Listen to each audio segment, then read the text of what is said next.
nada. Saúde ao seu alcance. De volta ao programa Conexão Potiguar, abraçando a você que nos acompanha de segunda a sexta-feira aqui pela telinha da Band e também pelo portal de notícias do Rio Grande do Norte, www.potiguarnoticias.com.br.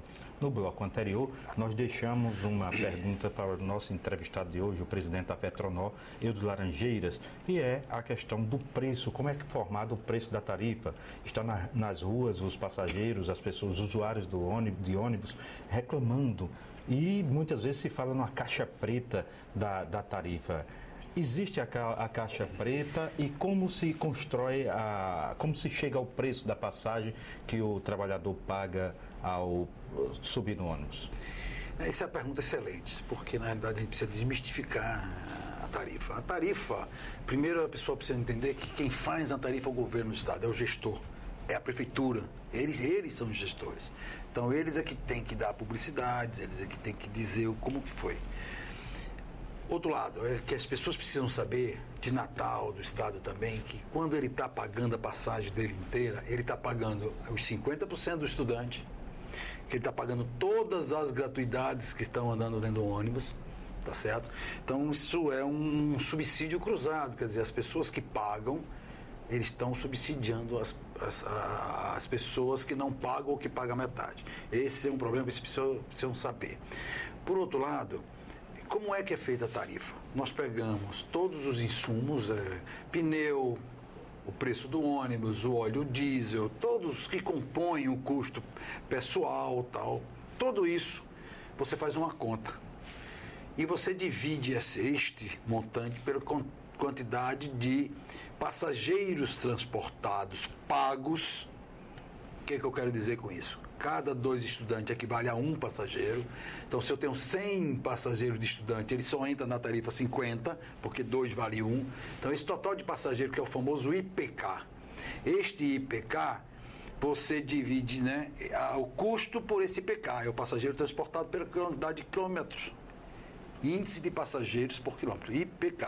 Então, com isso, a gente tem o custo tarifário da tarifa da empresa, dividido por esse IPK, ele dá a tarifa. É simples de fazer. Eu acho que a prefeitura tem muita capacidade, muita condição de demonstrar isso. Porque não basta dizer, mas esses números da prefeitura tem que ter a condição de ter todos os números, o Estado também tem que ter todos os números, até porque eles são gestores. Então, trata-se de uma concessão pública. É uma concessão pública, então não é difícil de fazer. Eu acho que os empresários terminam levando a culpa, tá certo? Mas quem é o responsável? Afinal, é a prefeitura. Mas o que se coloca é que a caixa preta não se abre porque os empresários não querem mostrar a margem de lucro.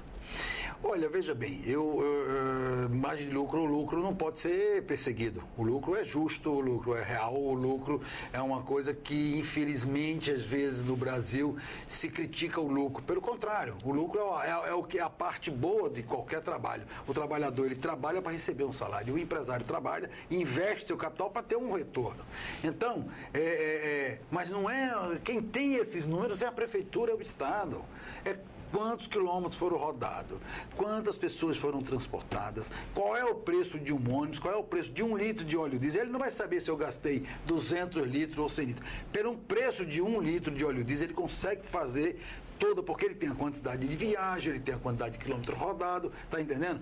Então não é difícil, infelizmente existe é muito fechado, isso realmente é. Ao longo desses anos, as pessoas nós não temos tido a capacidade, nem os próprios gestores também, de mostrar isso à sociedade, como não é difícil de ser feito. Infelizmente, a fórmula é que não leva em consideração nem o usuário de baixa renda, nem leva em consideração o conforto, na medida em que ele exclui na conta os gratuitos não entram na conta porque ele não paga, e ele pega 2 estudantes e transforma em 1. Então, se eu tiver 100 passageiros dentro de um ônibus, for 20 gratuito e 20 estudantes, só vai contar, na realidade, os 20 some, os outros 20 transforma em 10, então eu teria quanto? 70 passageiros só. De 100 transportados, só entra para a tarifa 70. Em termos práticos, isso aí aumenta em 30% o preço da passagem. O custo. O preço de cada passagem. Se todos fossem pagos, a tarifa seria bem mais barata. Ou se, por ser estudante, fosse subsidiado pelo próprio governo. Ou todos pagassem da forma indireta pelo próprio governo. Mas existe uma coisa no Brasil que subsidiar empresário tem alguma coisa por trás. Mas a gente não quer que subsidie a gente, não. A gente quer que subsidie o usuário direto.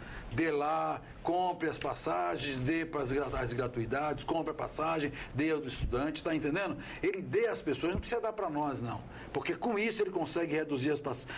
E pelo contrário, na hora que ele fizesse isso, aumentaria mais ainda a quantidade de pessoas que seriam transportadas por nós. E que isso é algo que as pessoas mais sensíveis se incomodam, por exemplo, de ver muitos veículos individuais, veículos grandes com apenas uma pessoa dentro, né? E isso não é racional, talvez isso não tenha sustentabilidade. Não, com certeza. O problema de mobilidade é um problema que nós vamos até discutir esse assunto no dia 27 desse mês. Esse problema de mobilidade é um problema que precisa ser encarado de frente. Eu acho que um ônibus com sua bancada e com a quantidade de pessoas em pé, ele consegue tirar 35 automóveis. Então, se eu tenho 800 ônibus em Natal, veja quantos automóveis eu tiraria da rua. Então, infelizmente, não se prioriza o transporte. Com coisas simples, com faixas seletivas, precisa ter coragem de se tomar atitudes para melhorar o transporte. Então, coragem política, determinação política. Isso nós temos exemplo no mundo inteiro, onde pessoas tomaram essa coragem e melhoram o serviço. Eu só dar um exemplo. Quem ia para Recife via aquela quantidade de Maripu Paulista, Olinda, aquela quantidade de combis no meio da rua. Veio um prefeito, João Paulo, do PT, e ele teve coragem de acabar com aquilo, e ele acabou. Foi uma determinação política de acabar. Então, e ele foi reeleito com 73%. Ele fez no primeiro momento do governo. Ele fez e foi reeleito com 73%. Você vê como foi. Foi uma atitude antipática? Não. A grande maioria da população aprovou a atitude que ele teve, a coragem que ele teve. Infelizmente, nem todos têm essa coragem de tomar certas atitudes para que melhorar as vias e melhorar o trânsito de Natal. Aqui em Natal vai chegar o momento que vai ter que tomar na marra ou então vai paralisar o trânsito que já está quase paralisado. Doutor Eudo, pedir licença ao senhor mais uma vez e aos nossos telespectadores. Faremos um rápido intervalo comercial e voltaremos em um minuto conversando com o presidente da FETRONOR e também diretor da Trampolim, Eudo Laranjeiras. Um minuto só e a gente já volta.